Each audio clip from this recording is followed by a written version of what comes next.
Gen Z கூட்டத்துல பாதி பேர் நம்ம கூட்டம். அண்ணா ஒரு 1500 ரூபாய் கொடுக்குறாங்க, நான் போயிட்டு வரேன். நான் மாண்புமிகு முதலமைச்சர் ஆதவர்ஜுனன் அவர்களே, இந்த ஈவெண்டோட பெரிய சக்சஸ் என்ன தெரியுமா? நீங்களும் பொம்மை முதலமைச்சர் விஜயன் அவர்களும் வந்துட்டு ரியாக்ட் ஆனதுதான்.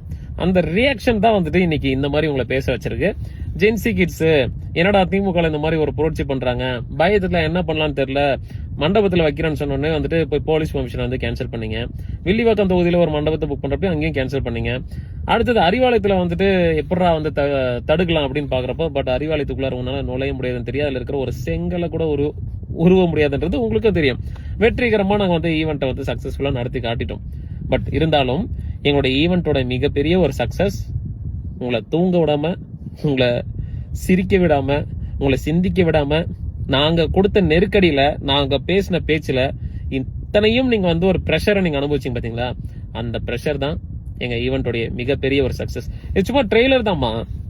தமிழ்நாடு முழுக்க நாங்க வந்து சுத்த போறோம். முடிஞ்சா தடுத்து பாருங்க. தமிழ்நாடு முழுக்க ஒவ்வொரு டிஸ்ட்ரிக்டா நாங்க வந்துட்டு ஜென்சி டிஎம்கேஸ் வந்துட்டு ஒவ்வொரு மாவட்டத்திலயும் நாங்க வந்துட்டு இதை நடத்த தான் போறோம். என்ன பண்ணுவீங்க நீங்க? என்ன பண்ண முடியும் உங்களால? என்ன திமுக ஒழிச்சிட முடியுமா? 75 வருஷம் பாரம்பரியமிக்க ஒரு கட்சி சார். உங்களை மாதிரியா திமுகல இருந்துகிட்டு அப்புறம் விசிகேக்கு போயிட்டு விசிகேல இருந்து திருப்பி வந்து நீங்க டிவிகேல போய் ஜாயின் பண்ணிட்டு கட்சி விட்டு கட்சி மாறி மாமனார் சொத்தி ஆட்டிய போட்டு பொழப்பு நடத்திட்டு இருக்கிற நீங்க எங்க கட்சியை விமர்சனம் பண்றதுக்கு, எங்களை விமர்சனம் பண்றதுக்கு தகுதியோ தராதரமோ உங்களுக்கு கிடையாது.